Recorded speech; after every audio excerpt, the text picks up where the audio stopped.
I used to be like you. Me? Just hanging around. Struggling to hit ace rank and wishing my Pokemon Go PvP skills will improve with nowhere to go. But that's until I learned these following 3 skills I'm gonna teach you in this video. You see, over the last year, I've really taken the time to really learn about Pokemon Go PvP and what it takes to be a pro. I've also been blessed to be coached by some of the top PvP players in the world. I think it could be another fairy in the back. And I forgot how much X Scissor does. So they can't really do a lot of damage here. And I've learned, aside from the basics, that there are 3 skills the top players are great at. And the first skill here, I would argue, is the easiest to get started with today. You see, when you throw a fast move in Pokemon Go PvP, it has a set amount of energy it will generate. And charge moves in Pokemon Go PvP have a set amount of energy they take to be used. Now, when you're battling an opponent in Pokemon Go PvP, you can actually see and hear your opponent throwing fast moves. Listen to this. That's 1, 2, 3, 4, 5, 6, 7, you get the point. Meaning, with this info, at all times, you can know how much energy and what charge moves your opponent has the possibility to throw. PvP is really a game of knowing and not knowing, and if you have this knowledge, it will really change your plays. Knowing versus not knowing could be the difference between losing and winning. So that's why it's important to master this skill called counting moves. Let's talk about it. Let me show you guys a graphic. And before you say, oh my God, Dax, that is way too much info. What are you showing me? Let me break it down piece by piece. Okay, first off, shout out to Yonkujin Go and Eternal Go for these graphics. They make them every single season, updating with the move counts. But if we're gonna zoom in on a Pokemon, for example, a fan favorite, Azumarill, we can take a look here at some info about this Pokemon and counting the moves of this Pokemon. First thing to know here is gonna be the fast move Bubble, and it'll tell you how many turns that move takes to throw, which is gonna be 3 turns. Turns are gonna be important in another tip we're talking about later. But what it'll show you here is Ice Beam is going to take 5 bubbles to get to. It also shows you the following time. So for example, if Azumarill throws an Ice Beam at you, how many more fast moves will it take to get to a second Ice Beam?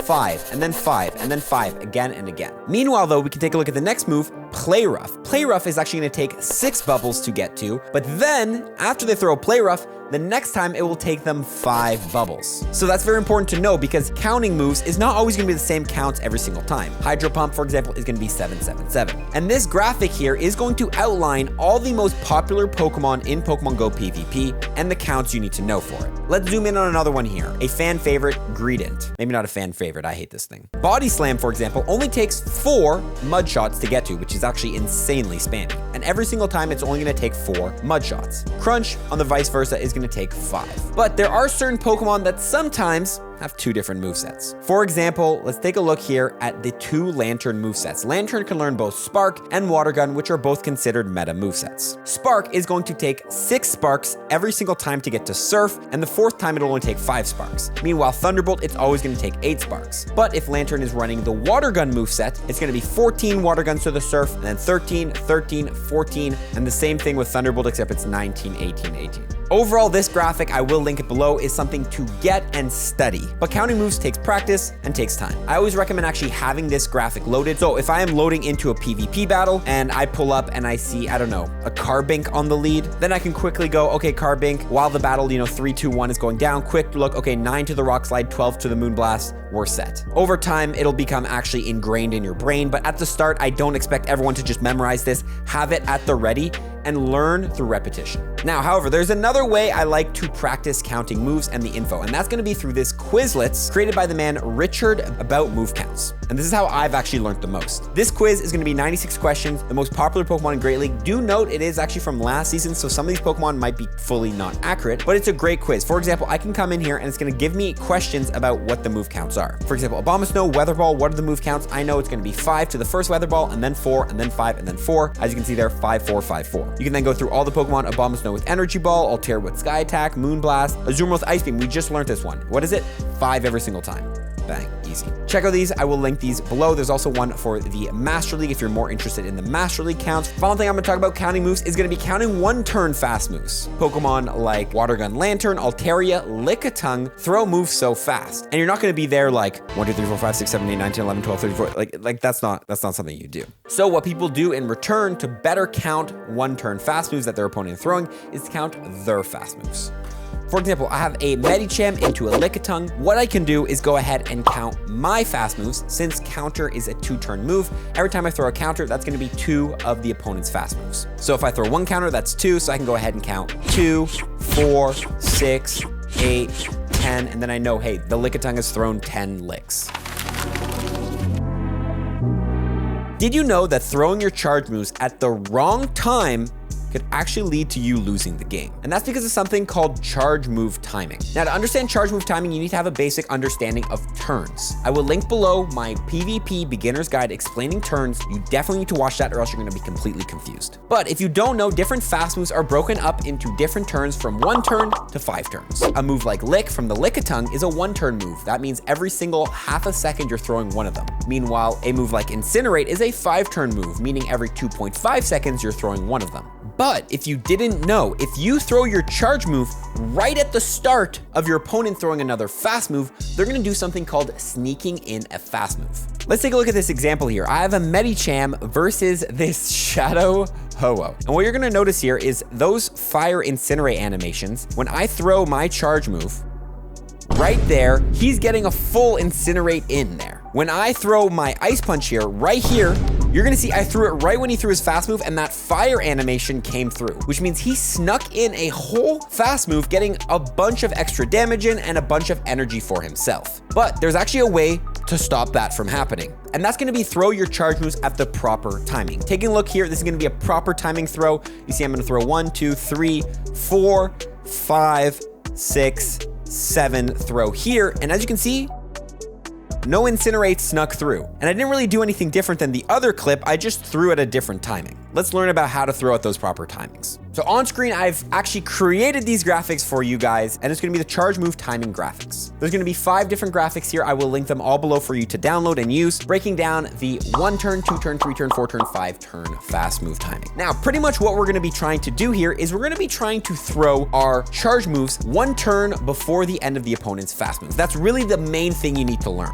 As you can see here, if you look at the graphic here, you'll see when we're throwing our charge moves is 1 turn before the end of theirs. So as you can see here, this right here is the last turn, so we're throwing it right here. If we actually just follow, you'll see the same trend happens. 1 turn before, 1 turn before. But let me explain a little bit better. So this right here is gonna be 1 turn versus all the other turns. So if we're using a 1-turn fast move, for example, Lick, Dragon Breath, Bite, you'll see 1 turn versus 1 turn. As you can see here, doesn't really matter when you throw your fast moves, your opponent's always gonna be sneaking in 1-turn move because their move is only 1 turn. If we wanna go 1 versus 2 turns, you wanna properly throw your fast move timing. That means you wanna throw your charge move after you throw either 1 fast move, 3, 5, 7, 9, 11. As you can see, there's a trend here. It's just +2. So we're throwing 1 fast move and then we're throwing our charge move, or we're throwing 3 fast moves and then we're throwing our charge move, or we're throwing 5 fast moves, throwing our charge move, etc., etc. With the 1 versus 3 turns, again, we're going to be throwing here after using 2 of our fast moves, 5, 8, 11, 14, etc., etc. So for example, we're throwing 2 fast moves and then we're throwing our charge move, or we're throwing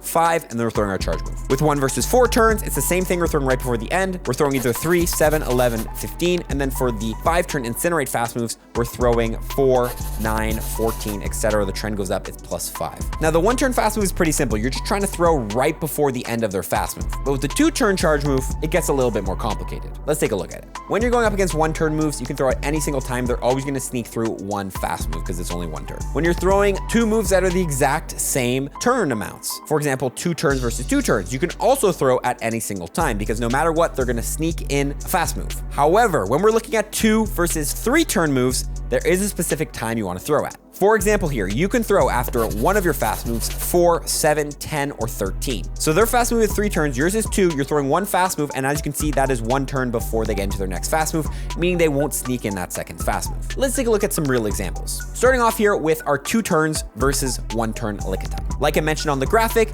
doesn't matter when I'm gonna throw here because they're always gonna sneak in a move. So if I go ahead and throw here, as you can see, they're gonna sneak in a lick no matter what, doesn't matter when you throw. Same goes here with gonna be the 2 turns versus 2 turns. I believe this Heracross also knows counter. We're throwing the same moves. No matter what happens here, they're gonna get the move through. Let's see here. Yeah, right here, you see the counter came through. I saw the animation. Now let's take a look at against a 3-turn move where it actually matters. For example, a Zoomrill, it's got a 3-turn move. I'm running counter a 2-turn move. And we wanna throw after 1 fast move, 4 fast moves, 7, 10, etc.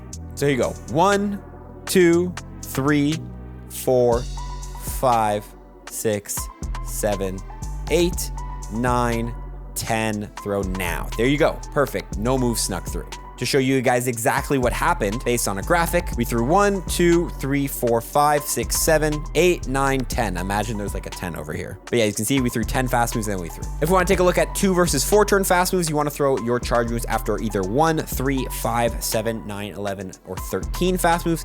And then 2 versus 5 fast moves, which we saw at the start, you want to throw after either 2, 7, 12, etc. So as you can see here, if I throw 2 counters and their 5 turn move, I'm going to be throwing my charge move right the 1 turn before. But if I were to throw it here, for example, on alignment, they're going to get this whole amount of energy through, which we saw earlier with that hoe. Now, I'm not going to break down every single graphic here in every single possible scenario, and that's why I made these graphics for you guys to check out all the different situations. But overall, it's something you should start doing because you're missing out on energy and you're letting your opponent get a bunch of extra energy and damage through on you that they normally shouldn't. Overall, I don't need you guys to memorize these graphics, but the best thing for you to do is just memorize the numbers. For example, if you're going up against a 3-turn move, you're running a 2-turn move, just know the numbers 1, 4, 7, 10, and then you'll know exactly when to throw. You don't have to memorize all the intricacies of it.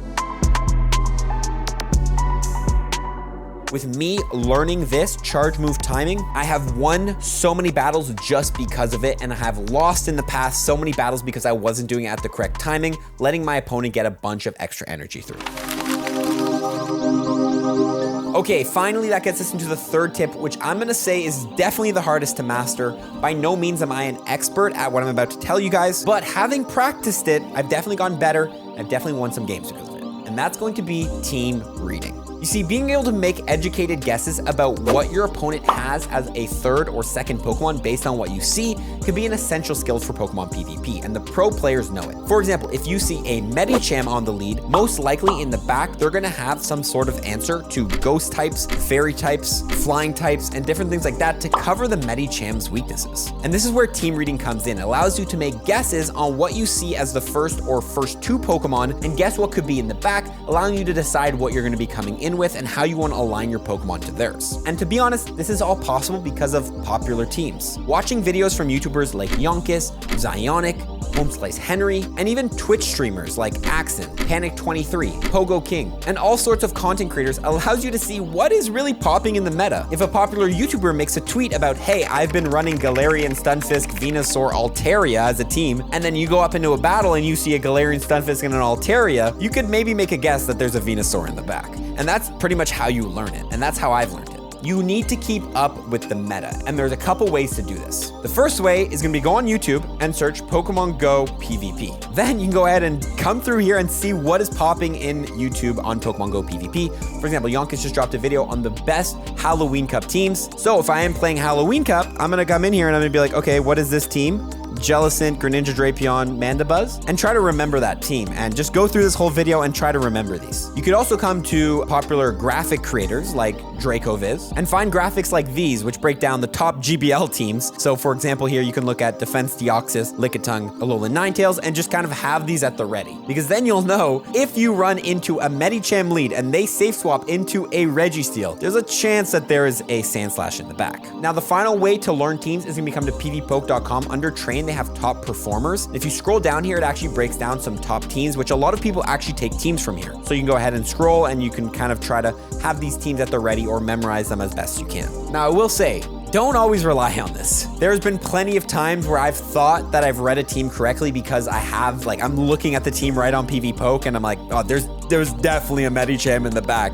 But nope, it's not a Medicham. It's not 100% of a thing to fully rely on. Sometimes it's wacky, especially in the lower elos. If you're in the 2000s, 2300s, sometimes the teams can be completely crazy. But I'd say anywhere above the 2500s, generally the teams are pretty consistent. And a lot of people do take teams from popular YouTubers, from PvPoke, from graphics online. It's just something to slowly practice learning what teams are and trying to think when you see an opponent lead a certain Pokemon, what could potentially be in the back based on weaknesses, based on on popular teams you're seeing in the meta. One thing I know top players do will actually write down the teams they see. For example, if you are running a PvP battle and you go up against a team that's like Azumarill Defense Deoxys Lickitung, write that team down, that you battled it, and then next time in the next battle, you could end up running into the same team. A lot of people use the same teams around the same elos. Just overall, start building that knowledge of what pairs with what, and you'll get better at it. Overall, the number one thing I want you guys to take away from this video is gonna be take responsibility. For the longest time, I've always blamed things on the algorithm, blamed things on rock, paper, scissors, auto losses, but really at the end of the day, blame yourself. Blame the plays you made and the way you played as losses and try to get better from that. I think too many people blame the algorithm for losing in Pokemon Go PvP and say they always lose this. I would say only about 10 to 20% of the matchups are really fully hard counter impossible to win, but the other 80% can definitely be won through counting, through properly managing your energy, through throwing moves at the right time, through trying to team read and properly organize your team in that way. Really never give up and know that majority of the time there is a way to win. You just need to practice these skills and get better, and then will the wins start coming in. Links below to everything I talk about in this video. See you in the next one. Peace.